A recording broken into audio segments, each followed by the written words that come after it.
তো জানি যে মেয়েদের বুক ফাটে তবু মুখ ফাটে না, মেয়েরা কখনো বলে না, কিন্তু বিষয়টা আপনি সম্পূর্ণ উল্টা বললেন যে ও আপনাকে পছন্দ করে কিন্তু বলে না, এই জন্য আপনি বলে দিয়েছেন।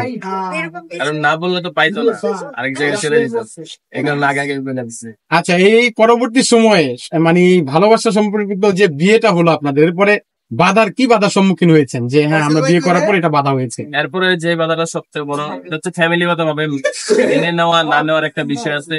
দেন আমাদের হচ্ছে তখন আর্নিং ছিল না, আমিও স্টুডেন্ট ও স্টুডেন্ট, আর্থিক যে বাধাটা এইগুলো অনেক কষ্ট করছে এখানে বলছেন। এখন ছোট্ট করে বলবেন যে আসলে জিরো পকেটে আপনারা ঢাকা প্রবেশ করেছিলেন, কতটা স্ট্রাগল করতে হয়েছে আজকের এই জায়গায়?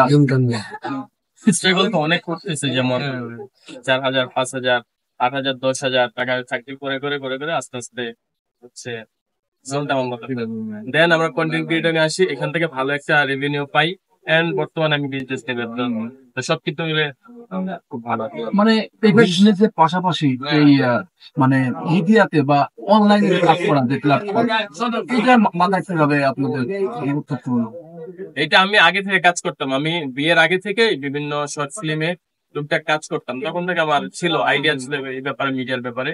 বাট বিয়ের পরে যেহেতু আমার টাকাটার খুব বেশি প্রয়োজন ছিল, দেন আমি কাজটা ছেড়ে দিই, আমি হচ্ছে জব করতে থাকি। তো 1-2 বছরের মধ্যে জব করি, আর ও মাঝে মধ্যে বলতো যে আমরা টুকটাক ভিডিও বানাই, বাট আমি তেমন একটা গুরুত্ব দিতাম না, কারণ তখন আমার কাছে টাকা লাগবে।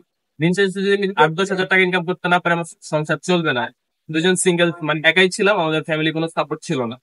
তো দেন ও একটা হচ্ছে ভিডিও করে, ফান করে, ওই ভিডিওটা অনেক বেশি ভাইরাল হয় আমাদের অ্যানিভার্সারির, যেটা হচ্ছে সারপ্রাইজ দেয় একটা গেঞ্জি, মেবি 150 টাকা দামের একটা গেঞ্জি ছিল, আর একটা ডায়েরি ছিল মেবি 150 টাকা দামের, 300-400 টাকার গিফট দিয়ে আমাকে একটা হচ্ছে ইয়ে করে সারপ্রাইজ করে। দেন এই ভিডিওটা অনেক বেশি ভাইরাল হয়, মানে প্রথমে ছেড়ে দেয় আমরা তো জানি না, 2 মাস পর হঠাৎ একদিন দেখি নোটিফিকেশন আসে, দেখি 2-3 মিলিয়ন ভিউ। দেন ও বলে যে আচ্ছা আমরা টুকটাক ভিডিও বানাই।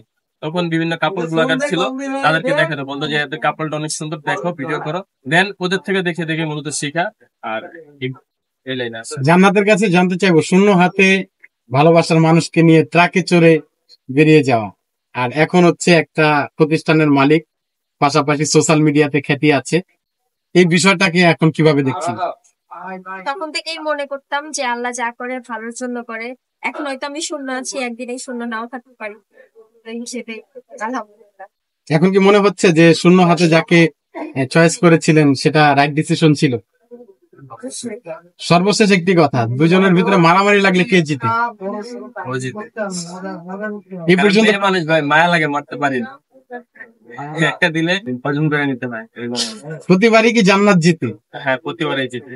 অল টাইমে কি মারামারি হয় আপনাদের? না, অল টাইম হয় না, মাঝে মধ্যে আগে হতো, কিন্তু এখন আর হয় না, কারণ এখন আমি প্রচুর পরিমাণ ব্যস্ত। দিন শেষে দেখা যায় রাতে একটু সময় পাই, ওই সময় আর মারামারি করা হয় না, কারণ এখন আমি সারাদিন আমার মতো ব্যস্ত থাকি বিভিন্ন কাজকর্ম। ঠিক আছে, ভালো থাকবেন। আপু, আপনার প্রতি যে একটা কমপ্লেন দিলেন ভাইয়া, এই বিষয়ে আপনি একটু ছোট্ট করে আমাদের সাথে শেয়ার করুন, যে আপনি ওনাকে ধরে ধরে মারেন। না, এরকম কিছু না। মারামারি বলতে ওই মারামারি না, মানে এমনিতেই টুকটাক ঝামেলা হয় না স্যার, এটা আর ফান করা এক্সাক্ট। এছাড়া আমাদের সিরিয়াস মারামারি নেই, এরকম টাইপের কোনো কিছু আর হয় না। আজ পর্যন্ত বিয়ে হয়েছে, কখনো আমি রাগ করে বাসা থেকে বের হই নাই, প্লাস আমার মার বাসাও যাইনি, কারো বাসায় যাই না, আমি বাসা থেকে পর্যন্ত বের হই নাই। বিয়ে করলেন পালিয়ে, কত লাখ টাকা কাবিন ছিল? কাবিন ছিল আমাদের 4.5 লাখ টাকা। বিয়েতে উপস্থিত ছিল আমার ফ্রেন্ড, 2-3টা ফ্রেন্ড, একটা বড় ভাই, মানে ফ্রেন্ডস, মানে তখন যাদের সাপোর্ট পাওয়া যায়, ফ্রেন্ড সার্কেল, বড় ভাই, এদের ফ্যামিলি সাপোর্ট এরাই ছিল। জান্নাত আপু কি আমি ফ্যামিলি কেউ ছিল না। আচ্ছা, এখন যদি অন্য বাবা অন্য কাউকে প্রেম করে, এটা কখনো হবেই না, কারণ আজ পর্যন্ত আমার সংসারের বয়স 4 বছর হচ্ছে, এরকম কিছু হয় না। কারণ কাউকে তো সম্পর্ক যায় না, এখন বর্তমানে ভালোবাসবেন 10-15 বছর পরে আবার আরেকজন প্রেম করে চলে যায়, সেটা বউ হতে পারে, হাজবেন্ড হতে পারে। সেক্ষেত্রে যদি আমার সবাই চলে যায়, আমি না বিয়ে করে পরের ব্যাপার, 100% শিওর। 100% শিওর। ওই তো ও তো বলেছে 100%। আমি একটু সবার কাছে জানতে চাই, যদি আপনি চলে যায় তখন যাবে না, এই কোশ্চেন হচ্ছে কি বলে ভিত্তিমূলক না, এটা অ্যান্সার দিতে পারতেছি না। 4 বছর হয়েছে বিয়ে করেছেন, কিন্তু সন্তানাদি নেওয়ার কি পরিকল্পনা আপনি? ইনশাল্লাহ আল্লাহ তাআলা ছেলে খুব আসবে। নিচ্ছেন না না আল্লাহ তাআলা দিচ্ছেন না? কোন আসলে এরকম ভাবে ভাইয়া আমি একটা বলি, আপনারা একটা সামনের দিকে লোক সোশ্যাল মিডিয়াতে কাজ করেন অনেকদিন ধরে আমরা দেখি। আসলে এই পার্লারটা আপনারা দিলেন, সেটা কি সোশ্যাল প্ল্যাটফর্মে সমস্ত টাকা দিয়ে নাকি কিভাবে? এটা হচ্ছে সোশ্যাল মিডিয়ার বাইরে ফ্যামিলিগত ভাবে এবং নিজের কিছু, আমি বললাম তো আমি 2-3 বছর সোশ্যাল মিডিয়ার কিছু টাকা আমি সেভ করি। And মূলত আমাদের ফুল সাপোর্টটা ফ্যামিলি থেকে, ফ্যামিলির টাকা দিয়ে কি করা। প্রত্যেকটা ফ্যামিলি তো তার সন্তানদেরকে এস্টাবলিশ করার জন্য কিছু না কিছু করে দেয়। আমাকে বাইরের দেশে পাঠিয়ে দিয়েছিল, আমি বাইরের দেশে যাইনি, বলছো ওই টাকা আমাকে দেয়, আমি কাজে লাগাই। দেন ওই চিন্তা ভাবনা করে বিজনেসে লাগলাম। কত লক্ষ টাকা দিয়ে আপনি সামনে দিলেন?